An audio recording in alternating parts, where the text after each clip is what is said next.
everyone, and welcome to what we call in Hebrew, Parliament Siach Shayatim, free translation, Sailors Parliament Talk, or something like that.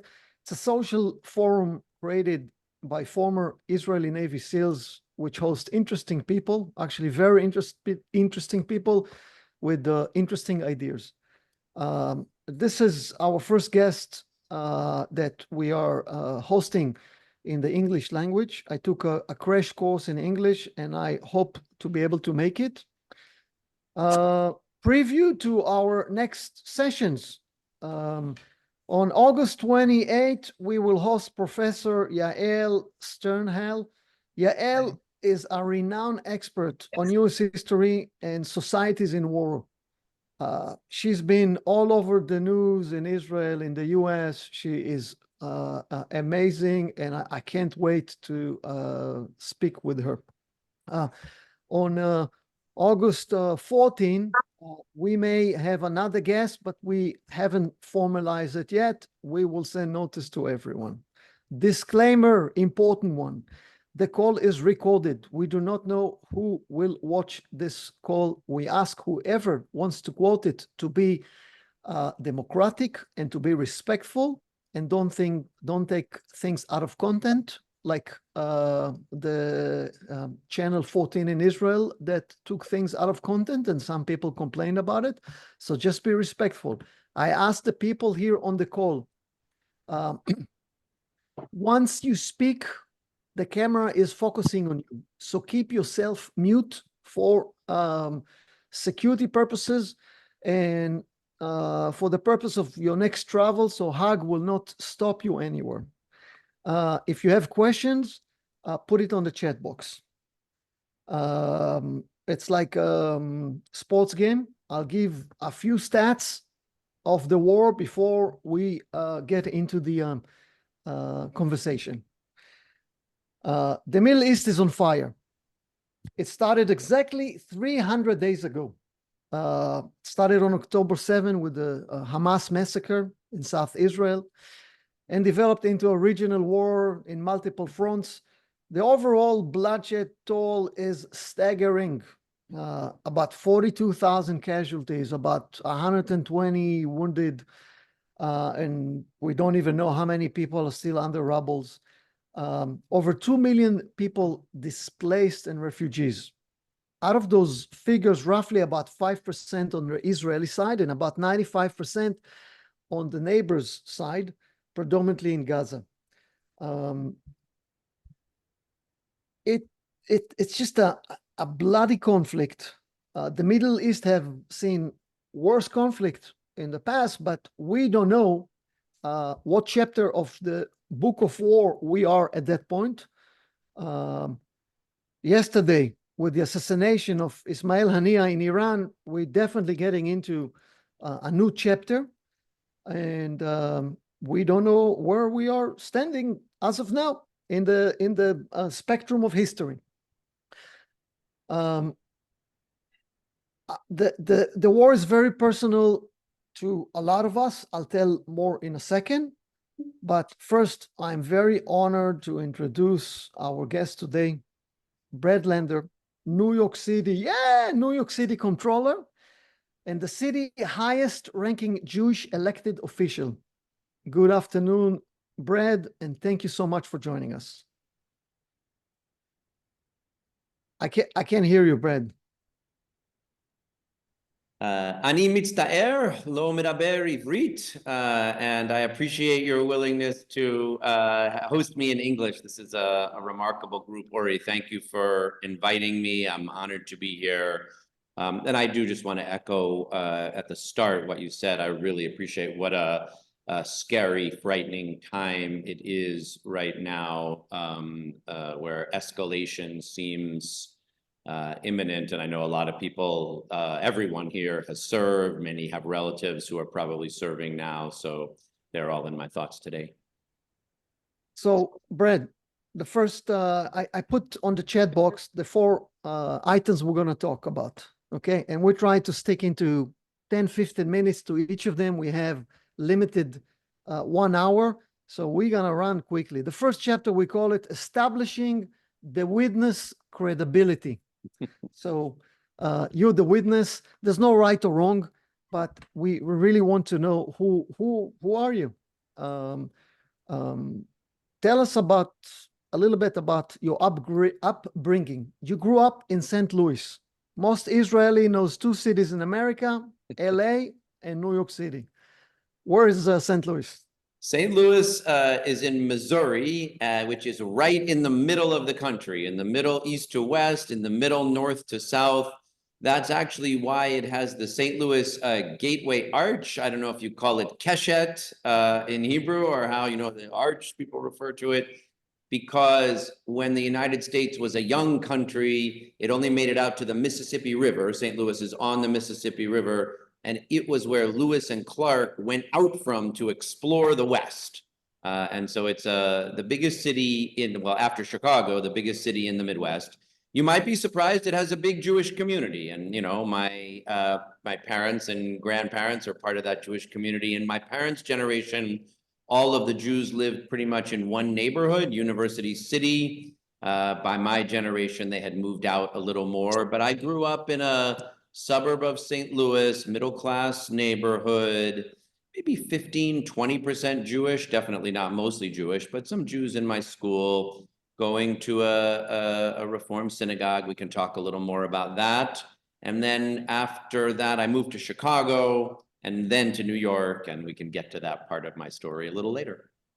So now you kind of told us the secret. You are Jewish. And you came from a Jewish family. So we usually like to do a little Jewish test to our guest. Like, how Jewish are you? How many times you go to shul? Were you bar mitzvah? You give us the overall idea. Yes. As a proud Jewish New Yorker, I think I'm pretty Jewish. But as for observance, I go to shul once a month, once every other month, but I do have two shuls that I go to, like any good Jew, maybe. I grew up in a Reform Jewish synagogue and household, and I was the national vice president of the Reform Jewish youth movement when I was in my last year of high school and my first year of college. I worked at a Jewish summer camp most of my high school and college summers. Actually, just the other day, I found myself singing. This is kind of funny, you guys. We sing Israeli songs in Israeli commercials as though they're songs. So all the other sudden, I was humming that Artik Menta Chocolate Banana, like we sang the Banka Poalim commercial. Anyway, so I went to Jewish summer camp. I was a song leader. I taught Hebrew and canoeing, but I was better at canoeing. I was a youth group advisor when I was in college at the synagogue youth group, and I've stayed quite involved in Jewish civic and political life. Pretty much all the rabbis of my adult life have been women. And I sometimes say, when asked about my belief in God, I'll be honest, I struggle with the question of whether there's a God.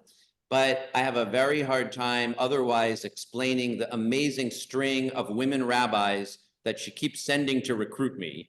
And I have been blessed to have some just amazing rabbis who deliver tochecha to me on a fairly regular basis. Some of our prior guests would have said that there's no such thing as a female rabbi, but we got to ask them again, and if this is the case. So you grew up in Reform Judaism. I assume being liberal is part of being a Reform Jew. Absolutely. I mean, in many ways, the concept as we have it here of tikkun olam, I would say the core values of my Jewish upbringing were b'tselem Elohim, that we are all created in God's image, and our responsibility is not just to treat people equally, but as equally with a spark of the divine. And with that idea of tikkun olam, that we're God's partners in fixing what's broken. And so a lot of my politics, the idea of fighting for civil rights, for more justice in this country, for affordable housing, for working. When I was a vice president of the Reform Jewish Youth Movement, my portfolio was fighting poverty and fighting hunger, but also standing up for Jews around the world. So it was in 1987 when I was the vice president, and I helped organize a rally on the mall in Washington, on Capitol Hill, to demand the release of Jews in the Soviet Union. That was when there was the whole refuseniks in the Soviet Union. So on the one hand, we're fighting for the freedom and protection of Jews, and on the other hand, fighting poverty and working for civil rights and racial justice in this country. And both of those things for me come very much from that liberal Jewish upbringing. I have a question later when we get into the protest and all that about the Reform Jews. Remind me that, but I want to talk a little about Zionism. You, at one point, I read that you define yourself as a Zionist supporting Israel. Now, in Israel, you can be either a Zionist or you can be a Hamas supporter. There's no in between. Israel is very binary.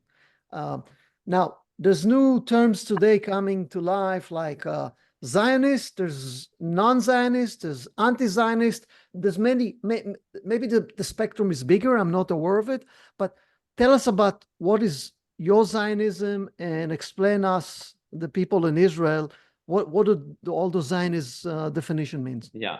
I usually say I'm a liberal Zionist or a progressive Zionist. And what I mean by that, maybe in Israeli terms, is a Zionist as defined by the Israeli Declaration of Independence. I am inspired by the idea of Israel as a homeland for the Jewish people, a place where, that has right of return, where people can go and be safe, but that also guarantees full political and social equality to everyone, regardless of their religion or their background. And that's, what I mean by liberal or progressive Zionism. It's a homeland for the Jewish people, but it also is genuinely equal.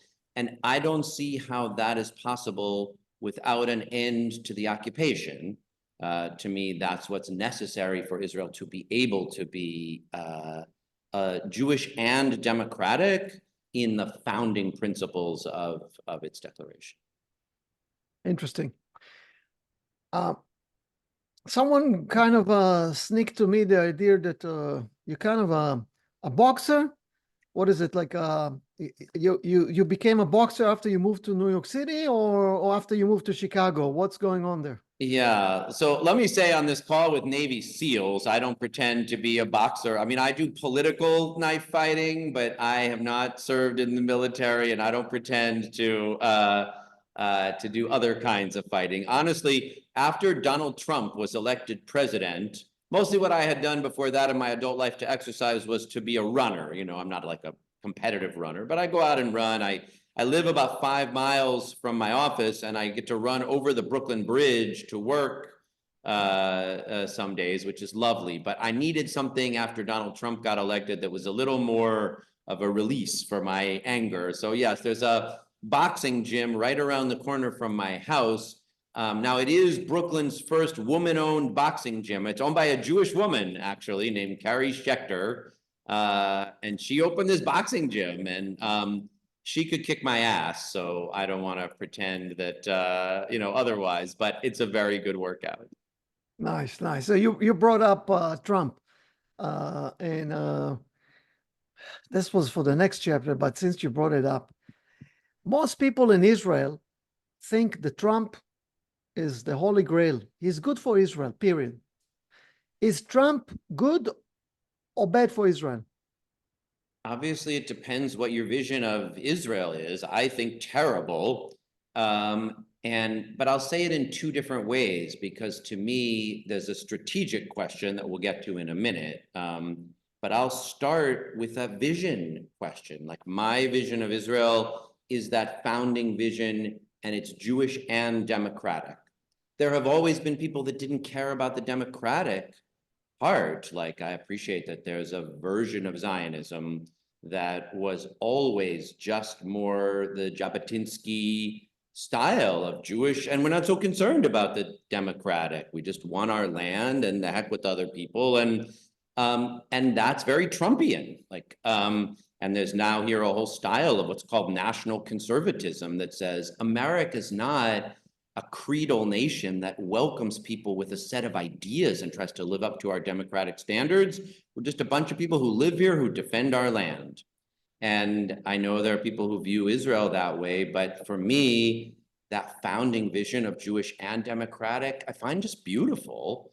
And Trump is terrible for that vision of democracy in the United States and terrible for that vision of democracy in Israel in the same way that I think Bibi is. So that's number one. Like, I don't think it can survive as the country its founders intended it to be if it gives up on democracy. But leave that aside and just come to how to be strategic.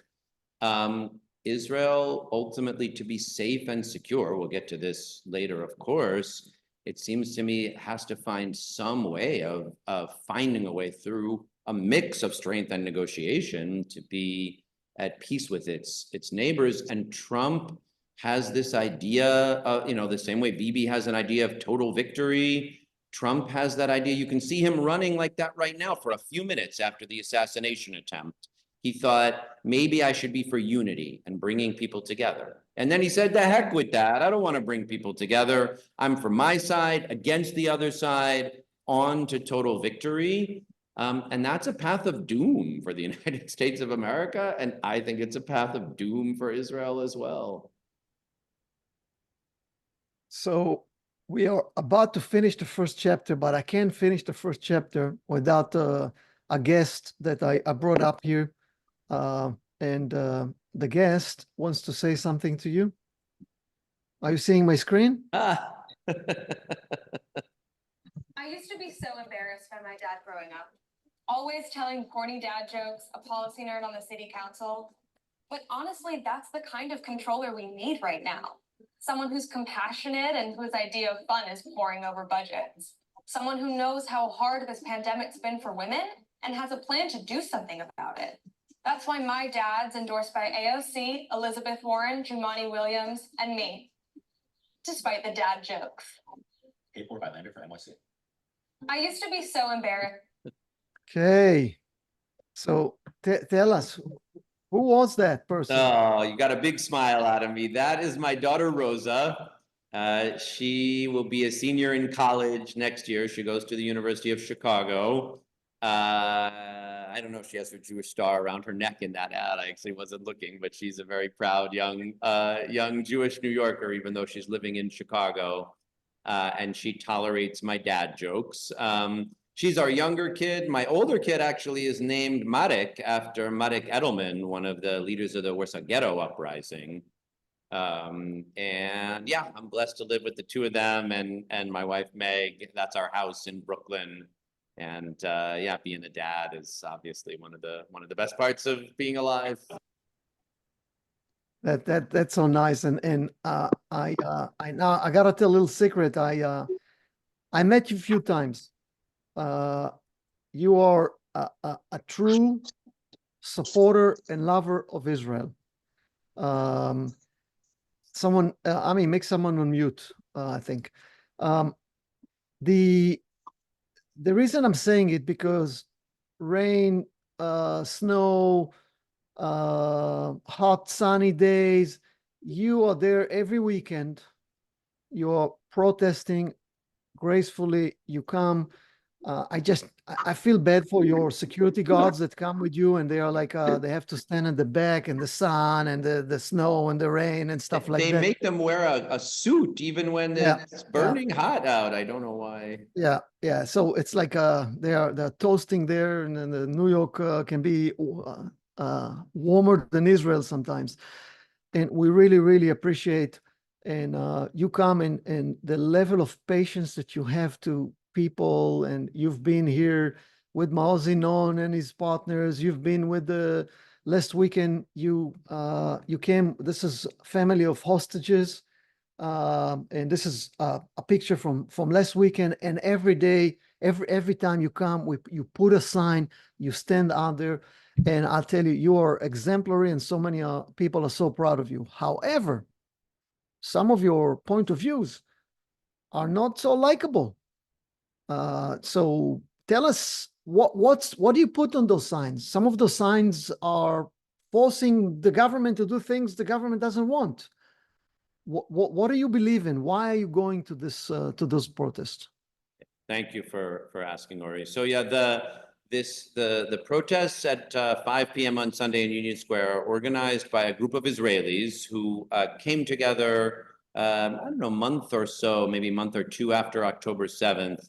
They're Israeli peace activists. I mean, they come from the anti-occupation camp, but they're proud Israelis. Most of them have served, many of them, lost people on October 7th. And maybe around Hanukkah. So look, after October 7th, I mean, we were just all in shock and stricken and standing with not just the Israelis who were hostages or who were killed and the country itself, but of course there was a recognition that the country must defend itself. You have to respond. Of course, some people right away were like, no response, but I went out many times in those first few weeks with the broader Jewish community, united in support of Israel. By about Hanukkah, maybe 6 weeks, 2 months later, it seemed clear to these folks, the Israelis for Peace, and to me, that the way to get the hostages back was through a ceasefire, that those days around American Thanksgiving, when there was a 5-day ceasefire and 100 hostages came home, were maybe the only good days since the war began, and that the way to bring more hostages home was with a ceasefire, that enough killing had been done in Gaza, that the idea of total victory, while it might sound good, is just unrealistic strategically, and you're only going to keep amplifying conflict if you keep going. So these folks started a protest. Now, they did a very interesting. They said, we don't want to make this a place of flags. Like, we don't want people to bring Palestinian flags, but we also don't think it's helpful if this just becomes a place of waving Israeli flags. And so this is like Israelis for Peace with signs that usually say bilateral ceasefire and hostage deal now. We chant, bring them home. And we think that goes together with a ceasefire. People don't have much of a position beyond that. People might disagree on what the longer term path to peace is. But there's and so usually each week there's a reading from families of hostages or people who have lost loved ones. And yes, this week it just happened that some members of Kulanu Hatufim, some family members of hostages, were visiting, and I had invited them over to my home. And I started talking to them about the 5 p.m. event, and they said, let's go. So then we all went together to the vigil. There's usually a reading from families of hostages or people who have lost loved ones. There's also usually some reading of people who are in Gaza or Palestinians in the West Bank, describing the conditions that they're experiencing right now. And we chant and stand with those signs. And in a time when I have really felt disagreement with, of course, a lot of people who are pro-Palestine, who are, running around chanting from the river to the sea and want Israel to be eradicated.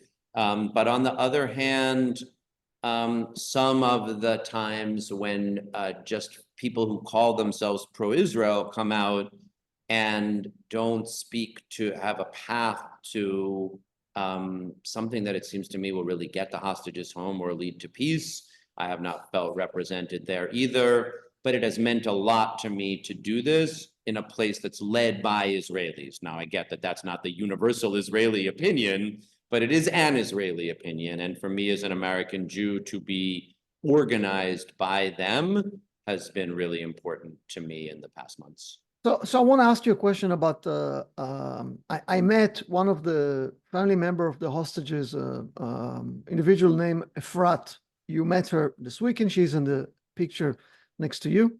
I saw her, and it's a childhood friend, and I haven't seen her for 40 years. I don't know how long. And I went there and I spoke with her and we hugged, and it was very emotional. And then she said, it really bothers me that you guys have signs from the river to the sea. even though it says river to the sea, freedom to all, it still bothered her. So there's few versions of this river to the sea, and I want your interpretation. Yeah. The river to the sea is a sign that you see in the occupied territories in the West Bank. You see Israelis putting the sign. That's on the Israeli side is legit.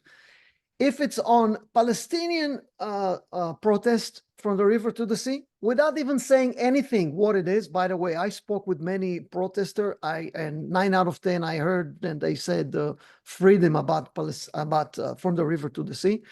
But Efrat was so uncomfortable to see in an Israeli protest from the river to the sea. What do you think about it? Yeah. And I talked with her about this as well. And I knew there were some differences between the Kulanu Hatufim perspective, the perspective, I guess, they call themselves really more the Begin Gate group, and this group of Israelis for peace. And I said, I want to make sure you understand these are very close perspectives, but they're not identical. And I don't know, Sigmund Freud has this thing he sometimes calls the narcissism of minor differences. I don't know if that'll translate into Hebrew, but we could fight over things even when we have very similar perspectives. But look, I guess here's what I would say. It is true that in the American context, most of the people who chant from the river to the sea, follow it, are people who are just pro-Palestine, waving Palestinian flags and saying from the river to the sea, Palestine will be free. And what they mean is that Israel's founding, not just the occupation of the West Bank and Gaza, but they mean Israel's founding was the Nakba, was an unjust act, and they want Israel gone. And you could ask some of them, well, what should happen to the Israelis who live there? And they might have different perspectives, but that is a position that I wholly and really vehemently disagree with. Of course, in the Israeli context, there are some people who want one Israeli state with Israeli sovereignty from the river to the sea, and some of them are in the government. In the American context, people kind of just don't pay attention to that. Like the mainstream Jewish community wants that to be considered an anti-Semitic phrase, and only to criticize the Palestinians who say it and not acknowledge Bezalel Smotrich or other people who are proposing a one-state version of Jewish sovereignty. What we chant in Union Square is from the river to the sea, all deserve equality, or freedom and equality, or only peace will set us free. And that's a vision, and I will say, it kind of could mean two different things. When I say it, I mean two-state solution. I mean from the river to the sea, two equal states, Israel and Palestine, that both, offer safety and freedom to their citizens. And that means ending the occupation and having a Palestinian state that can live in peace and harmony with Israel. That seems very far away and hard to imagine anytime soon, but that's what I believe. There probably are some people there who have the land for all approach, the like Ahad Ha'am vision of one state that respects the rights of Jews and Palestinians. That to me seems impossible. And that's not my position. My position is a Zionist position of Israel side by Palestine. The chant is designed to take a phrase that other people mean in a sovereignty way on one side or the other and flip it on its head and say, of course, in the land between the river and the sea, Israelis and Palestinians have to be able to live in freedom and safety and security and peace.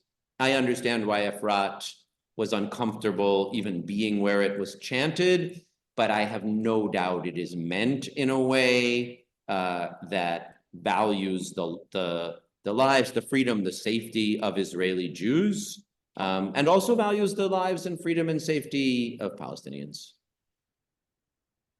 Thank you, Brett. So I'll bet you're getting a lot of fire.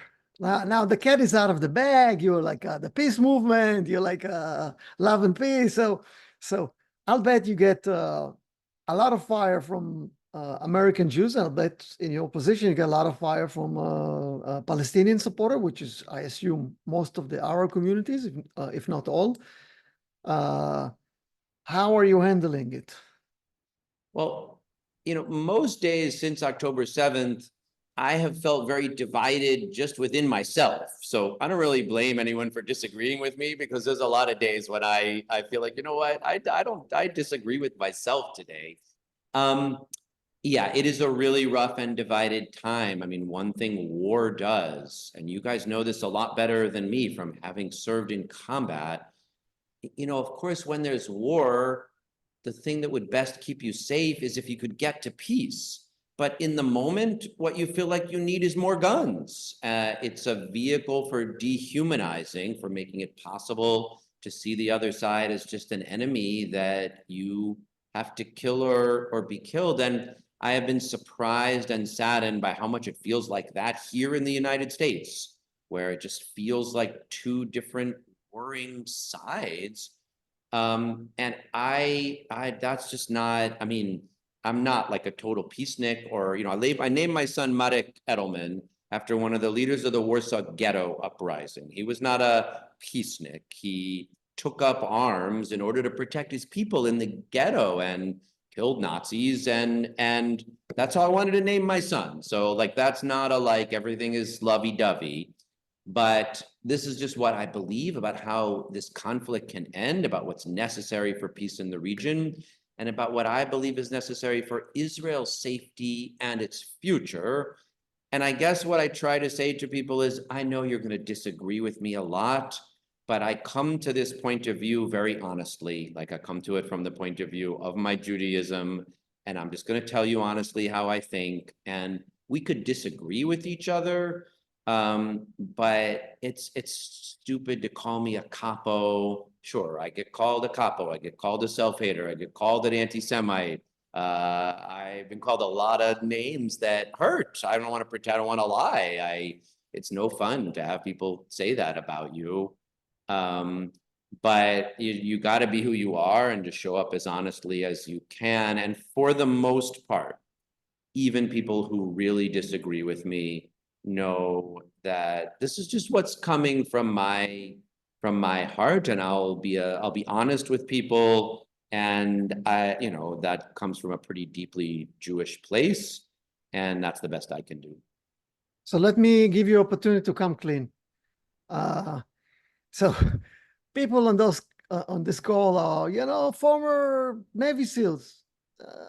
They're like the super athletes of the IDF, and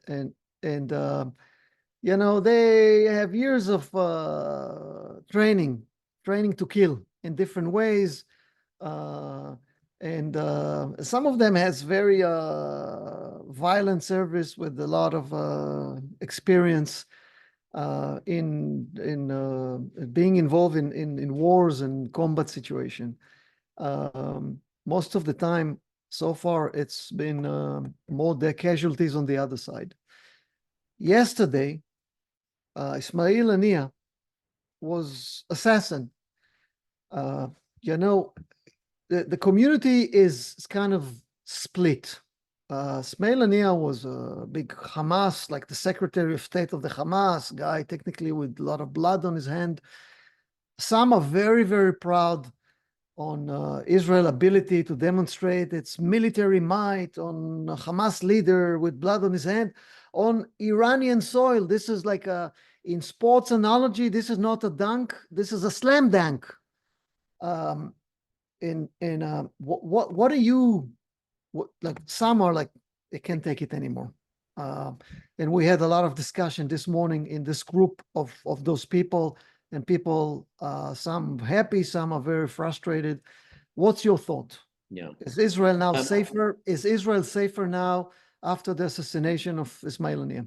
Yeah. Do you have in Hebrew the phrase crocodile tears? I don't know. Yeah, absolutely. So I have no crocodile tears for Ismail Haniya. I don't mourn him at all. That's someone who's just deeply committed to the murder and eradication of Jews. And I don't mourn his loss or have any crocodile tears for him. On the other hand, Efrat and those other hostage families sat on my deck in my home this weekend, and all they want is their family members to come home. And I don't think their family members are now closer to coming home. I think their family members are probably farther from coming home. They want a deal because they love their families and need to see them released. And they believed that there was a deal on the table that could bring them home. And today, that deal feels farther away and not closer. And I pledged to them I would do what I could to be a supporter of them seeing their families home. So I don't think this was a step in the direction of the return of the hostages. And on the other hand, and the same, I don't feel any tears for the Hezbollah commander that was killed either. But I think the fantasy of total victory, the idea that there'll be some point where Israel gets to win, Bibi gets to win, and it won't just keep escalating into more dead Israelis, is a fantasy.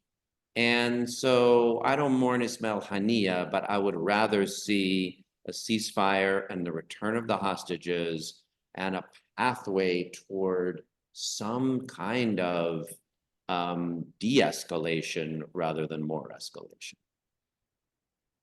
So no doubt, the Jewish community is very influential on American politics. We have very strong lobby like AIPAC and ADL and tons of organizations that are now there's a war inside the US. On the one hand, there's demonstration asking for boycotting Israel, divestment, sanctions movement, and there's the Jewish American AIPAC of the world. Who is winning in this war? And very soon we'll talk about your current role, but and you'll tell us the amounts and all what you're running, but no doubt it's coming to your desk all the time because you run the biggest function probably in the world. So you're mute. Sorry. One thing we chant in Union Square is war has no winners. And I think that's true there. And I really think it's true here as well. No one is winning in the American context right now. I mean, AIPAC did defeat Jamal Bowman. So like A lot of money. They won that round, a lot of money. And as much, I'll be honest, it's not a secret. Jamal Bowman is a friend, and I stayed loyal to him and supported him, but he did not do a good job of reaching out to his Jewish constituents and his Westchester constituents. So, but in the big picture, no one is winning. People are just kind of tearing themselves further and further apart. And I don't think that is good for Israel to have what was once bipartisan support start to be so jeopardized and divided. And I don't think it's good for American Jews either. So yeah, I mean, that is. Is Israel making American Jews safer? I mean, anti-Semitic attacks in the United States go up. We're going into the anti-Semitic chapter. Yes. Now we're in the anti-Semitic. Yes. So this is the first question. Yeah, I mean, first I'll just say I want an Israel that's safe for Jews, and I want a United States that's safe for Jews as well. Other things will be great as well. I mean, other people can worry about France. I'm going to worry about New York City and the United States and Israel. And so I want Jews to be safe all those places. Anti-Semitism is, of course, a millennia-old problem, and it remains a problem.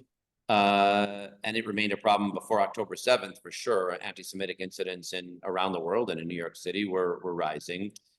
When there is war in the Middle East, anti-Semitic incidents actually go up. Now, that doesn't mean Israel shouldn't defend itself. Of course, it has to when it's attacked. But in my mind, anti-Semitism has a few parts. First, it's this old hatred and set of ideas that unfortunately like kind of float around in the air.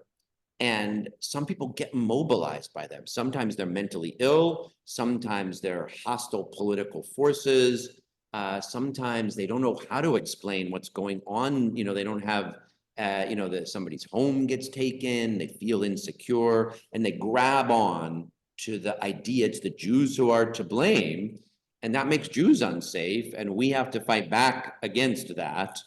But we do have to draw some careful lines, because saying you care about and value the lives of Palestinians and you want the bombing to stop in Gaza and you want Palestinians to have a state where they could be safe, and you don't believe there'll be Israeli Jewish security until there is some kind of Palestinian state or Palestinian freedom, those are not anti-Semitic statements. But some people in those very same marches are captured by anti-Semitism. And so we've seen some really horrible incidents recently. Some friends of mine who are on the board of the Brooklyn Museum, it's not even a Jewish institution, not that it would matter, had their homes spray painted with just vile attacks. And it's a scary time.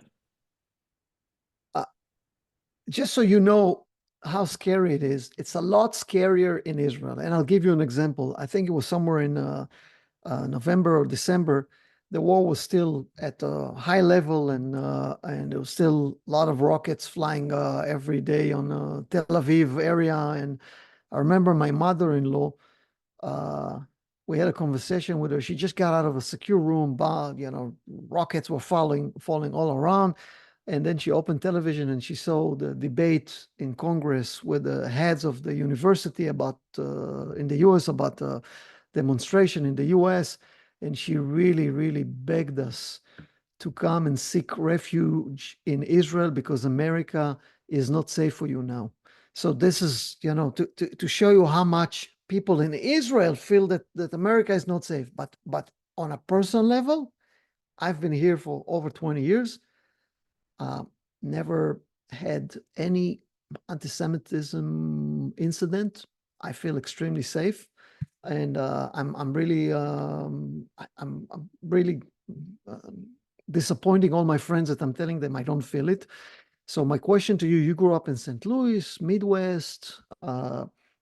It's not like the big city. Have you felt any anti-Semitism in your lifetime? Not that I felt put me physically at risk or in danger. I have been in meetings or conversations where people said things I thought were really offensive, and I, in some cases, spoke up and said so. In other cases, I was like, that's a person who I want to get away from. But I've never felt never felt my safety was jeopardized. I have My a kids, I'll say my kids the same. You know, my daughter from that video, she wears a Jewish star at the University of Chicago, and she sometimes argues with people. It's a place where people argue, but she's never felt unsafe. But do you feel unsafe going with a yarmulke on the streets of New York today? No, I mean, I don't wear a yarmulke every day, but if I go to shul and wear one, I walk home with it on. And you know, we have a lot of safety challenges but look, there have been some incidents, and I will say visibly religious Jews, Orthodox Jews, mostly don't get attacked, but sometimes they do, and it's terrible. And of course, once you hear someone did, then you're nervous when you walk down the street. There has been a real rise in those incidents. So they're not the norm, but we have to do everything we can to stop them for sure. So I looked at the right at the beginning of the war. There was some publication that says anti-Semitism went up by 400%, and I looked and searched who measure it, and then I found the Anti-Defamation League. Their business is anti-Semitism. This is their business, and they have an anti-Semitism tracker. It's like on their website, they have a tracker, and they publish incidents of anti-Semitism. And I went and read some of that, and some of the description did not feel to me as pure anti-Semitism, meaning it's not the vandalism on the Brooklyn Museum friends that you had, and it's, God forbid, no killing or physical. And I feel, we had I was in a protest in New York last week when Bibi came to visit, and I saw Israelis that just enough for them to see Palestinian flags and a kafir sign, and for them it's almost like an act of violence. Where's the line? And another question is, where's the line? And is it good for Jews to classify something which is borderline as anti-Semitism, or is it good to say, oh, nothing happened? Yeah. I mean, this is such a, the hardest question. There's like 3 different definitions of anti-Semitism that are being debated as US policy. And of course, there's this question, is anti-Zionism always anti-Semitism? And, I think the answer is sometimes it is, sometimes it isn't. So look, there's been some rise. Well, I will say, since October 7th, the only people who have been killed in the conflict here are Muslim and Sikh. There was a Sikh boy in Chicago, and there were the 3 Palestinians who, thank God, lived but were shot in Vermont. And we did have, before October 7th, the Tree of Life synagogue. So there have been violent anti-Semitism attacks. That was like a right-wing crazy person, not minded by, not motivated by support for Palestine. But there has been some increase in physical assaults on Orthodox Jews, but mostly what there has been is an increase in vandalism and graffiti. And a lot of that is attacks on Israel graffitied on Jewish institutions that are not Israeli. Now, you shouldn't vandalize the Israeli consulate and say, stop the genocide. But to do that on a synagogue or to do that on a Jewish community center, I think that's anti-Semitic, and I'll say so. But it's, it is different from, of course, an act of physical violence against a person. There's, the best thing on how do you know when anti-Zionism is and is not anti-Semitism I've seen is by Rabbi Jill Jacobs from the organization Truah. And to me, it's like, if your anti-Zionism doesn't care about the lives of Israeli Jews, it's just like, then it's probably anti-Semitic. If it has problems with the Israeli state, but recognizes the humanity of Israeli Jews, I might disagree with it politically, but it's not necessarily anti-Semitic. But it's gotten so messy for exactly the ways that you say. I guess we do need to have conversation about it. I'll say in the American context, I don't think it's helpful for us to like blinder ourselves to anti-Semitism. What we need in America is a place where when there's anti-Asian hate, we say it's not okay. When people, when there's anti-Black attacks, we say it's not okay. And we expect people to do the same. When there's Islamophobic attacks, we say it's not okay. And we expect the same. And we tell people our history. And we expect it to be possible to be proud Jews walking around the city and be respected for who we are. And that we'll do the same for everyone else. And it's good to work hard to try to build that city or that country. And it is not easy, but it's worth the work. They say love is contagious. I think hate is also contagious. It might even move faster. Yes, and especially on social network now. But I met a guy as a gun shop, is a gun dealer, and it was in December, right after the war, and he said business is booming. And I said, so who's coming to shop at your place? He said, at least 30% are Jews. And I said, and who's the rest? He said, the other 70% are Muslims. So that's I guess what's going on in this country. What did you have? You feel there's more anti-Semitism or more Islamophobia in this country? Oh, I mean, the data says that there are more anti-Semitic hate crimes, both in New York City and in the United States, than any other kind of hate crime at the moment. Anti-Black, Islamophobic, anti-gay. But I don't think the hate Olympics is really especially good for us. It's not going to work to make America safe for Jews and not safe for Muslims. We're either going to make it safe for everybody or it's not going to be safe for anyone at all. Make America safe again, not great again. So we're kind of running out of time, so I gotta run to the last chapter. It's like running for office, and before we get to running and we hear whether you run or not. So every person in the world knows what is New York City. However, comptroller, on the other hand, no one knows what it means.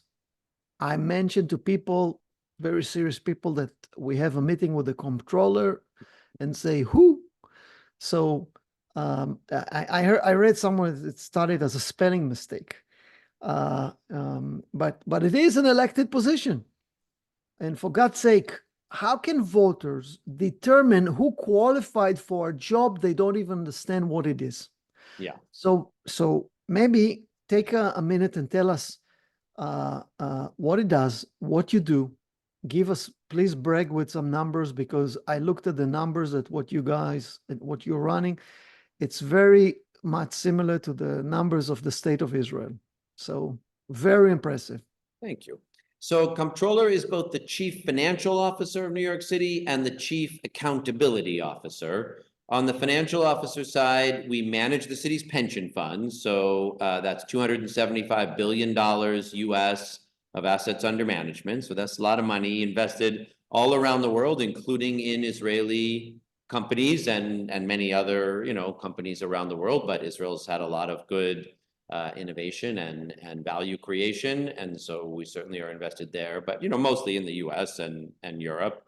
And across asset classes, public equities, fixed income, private equity, real estate, infrastructure, broad and diversified investment portfolio.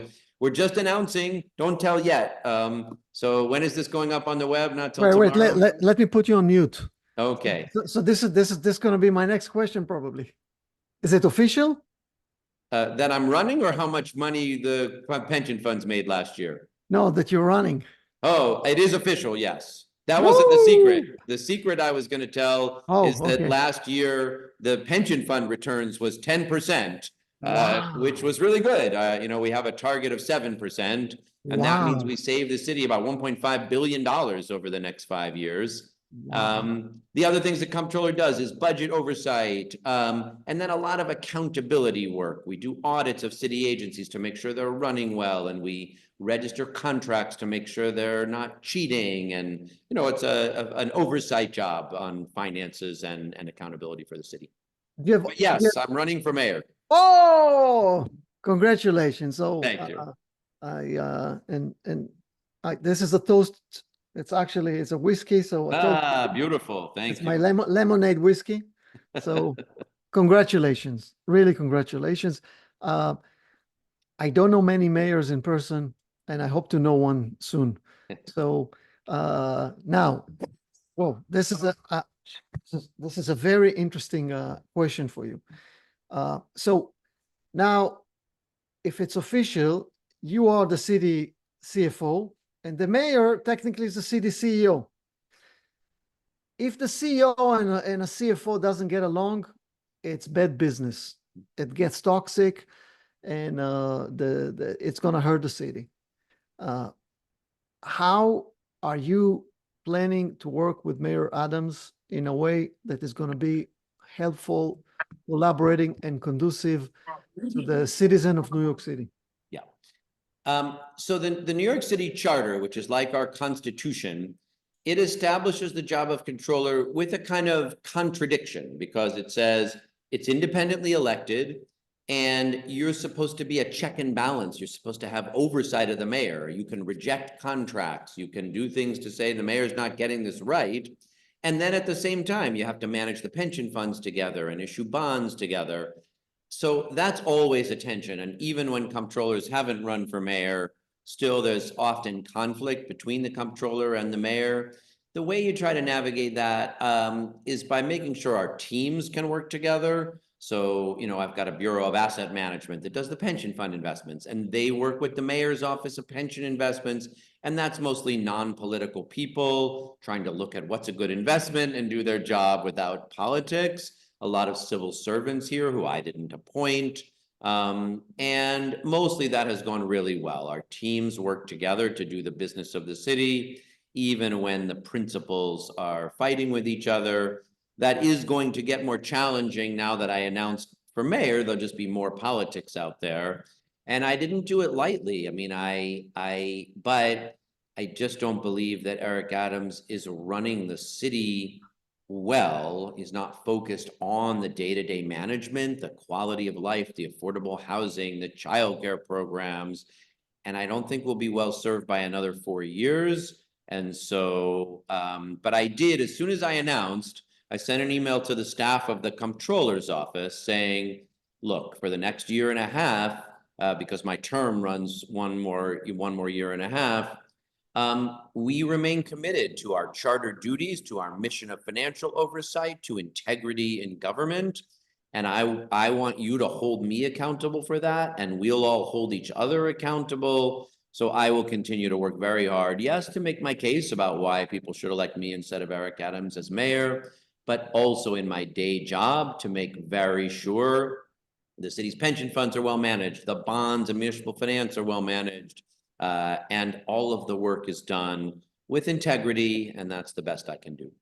So we are selfish. We're Israelis. We care about Israel. Besides coming to the protest and the rally every weekend, once you're the mayor of New York, how can you help Israel? Well, I haven't been in a while, so I'm overdue for a visit. So I look forward to meeting maybe some of the people on this call the next time that I visit. I do believe that reestablishing the idea that there's what I call progressive or liberal Zionism is going to be important. We do not want it to become the case that Trumpists and conservatives and right-wingers and Republicans support Israel, and it's viewed that left-wingers and left progressives support Palestinians. We want a vision of that mutual recognition of proud Jews who support Israel but believe in mutual recognition and peace. And I believe that's why I go to Union Square, and as a leader and as mayor, it would be something that I would continue to be quite vocal about.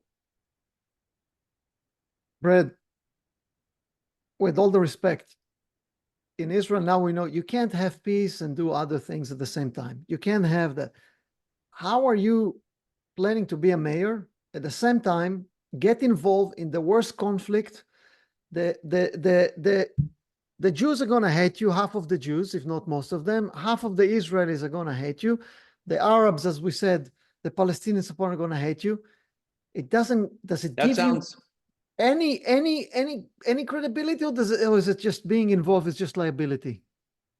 Well, look, New Yorkers have very diverse opinions, and they don't expect, we're not Minnesota. I love Minnesota, don't get me wrong, but it's just not a place where everyone gets along and all has the same opinion of each other. I think what New Yorkers value is someone who's tough but big-hearted, someone who will tell the truth, someone who respects other people's opinions but lets them know what their own opinion is. And that's a very Jewish thing. I joke sometimes I go to visit Orthodox organizations and I start on the mic by saying, it's so good to be in a room with so many dear cousins and friends, none of whom voted for me, because the right-wing Jews, they don't vote for me in elections. And then I sometimes say, we've been having many of the same arguments for 2,600 years, going all the way back to the Babylonian exile. And I feel very strongly about my opinion in those arguments, but I also want us to keep having those arguments for 2,600 years more. And that's a very Jewish way of being in the world. And it's also a very New Yorker way of being in the world.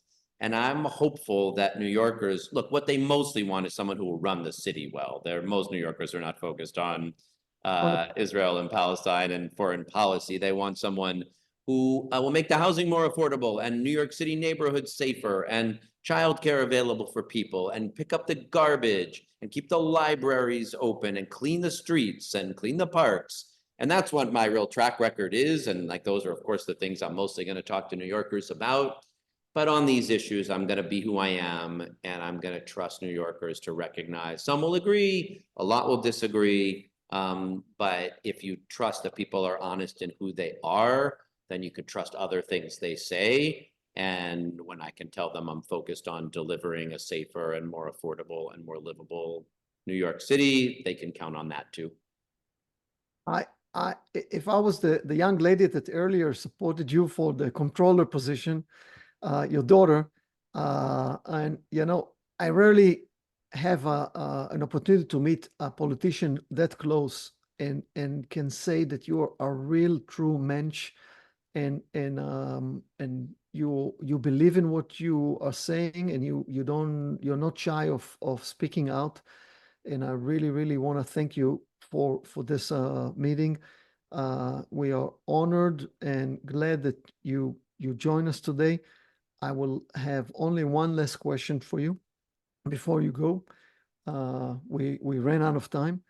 I have a million more, but you know, in most of those podcasts, people ask, "Oh, give me an optimistic." I don't want to hear optimistic. I want to hear what does realistic, 5 to 10 years, realistic version of what's going to happen in Israel and what's going to happen in the U.S. Whew. Just a little crystal ball.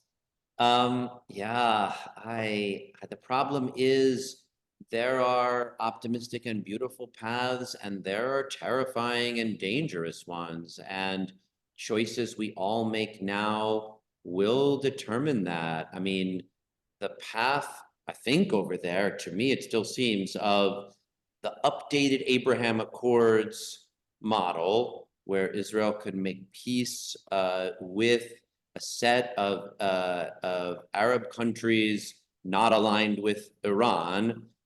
But now I do think that's going to require some kind of deal with Palestinians, some kind of ceasefire.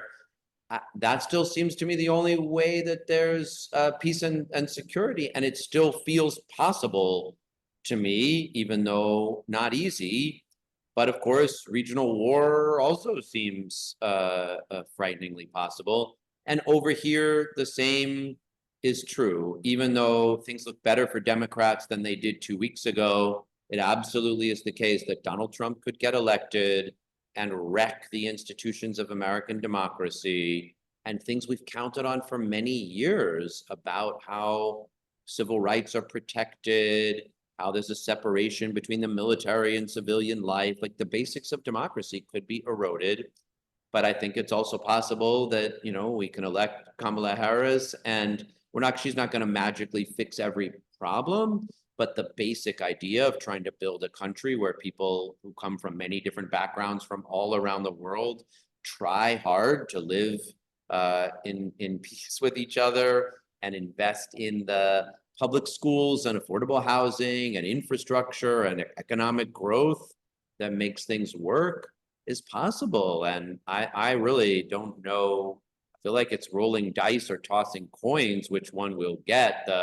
It's not so much about predicting as about getting to work. And that's why I show up in Union Square on the side of the vision I have, and why I'm running for mayor. And I'll be in Chicago to nominate Kamala Harris for president, and out trying to elect other Democrats to the House and the Senate, so that hopefully 5 to 10 years from now, we have something that feels a lot safer, a lot more democratic, but still where people can freely express their religion, can be who they are. We will still need soldiers. I don't think 5 to 10 years we're not going to have utopia. So thank you guys for that. But if we could live in a world where soldiers can then get in dialogue with each other about different points of view, God willing, Metz Hashem, that would be pretty good.